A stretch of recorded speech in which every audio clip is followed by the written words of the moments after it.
Sudah selayaknya para pemimpin saat ini pun tidak aji mumpung mengumpulkan harta kekayaan bagi diri dan golongannya dari penderitaan rakyatnya, tapi justru menempa rakyatnya agar terdidik dan kuat untuk menghadapi kesulitan dan penderitaan yang tengah dihadapi.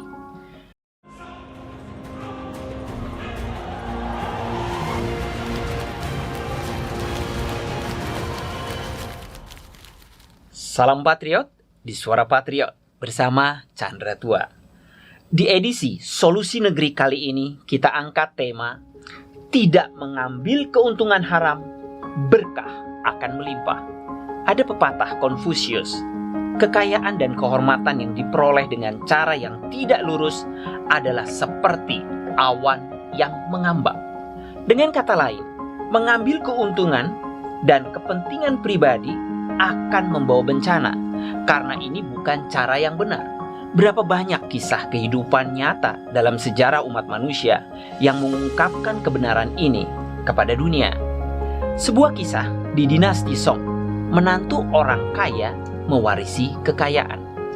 Ada seorang sarjana bernama Chang Xiaoqi. Chang menikahi putri seorang pria kaya dari kampung halamannya. Istrinya ini memiliki satu adik lelaki yang memanjakan diri sendiri dan tidak berguna, sehingga ayahnya mengusirnya dari rumah.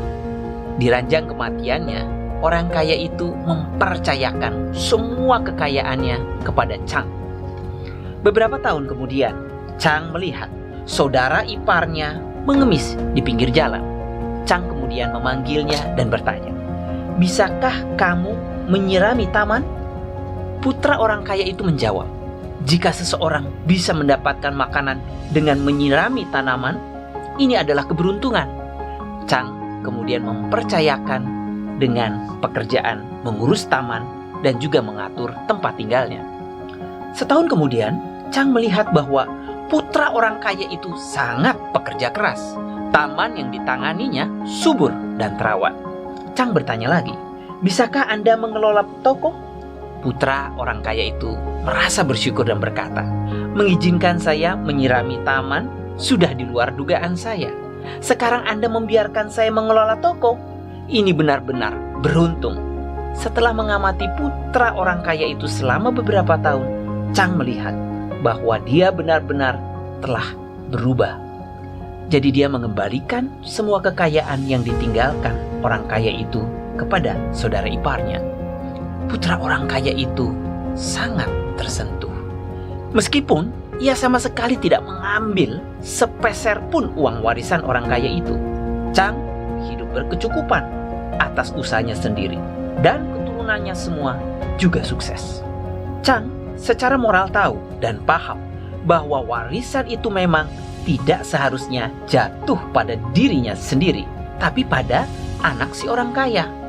Dia tidak mengambil kesempatan ala aji mumpung, tapi justru sekaligus dia mendidik agar si anak orang kaya berubah menjadi bijak.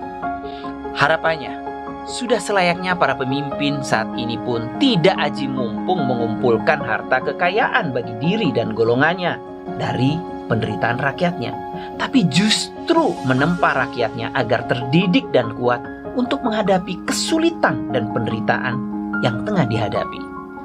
Salam Patriot, semoga mencerahkan. Saya Chandra Tua, mohon undur diri.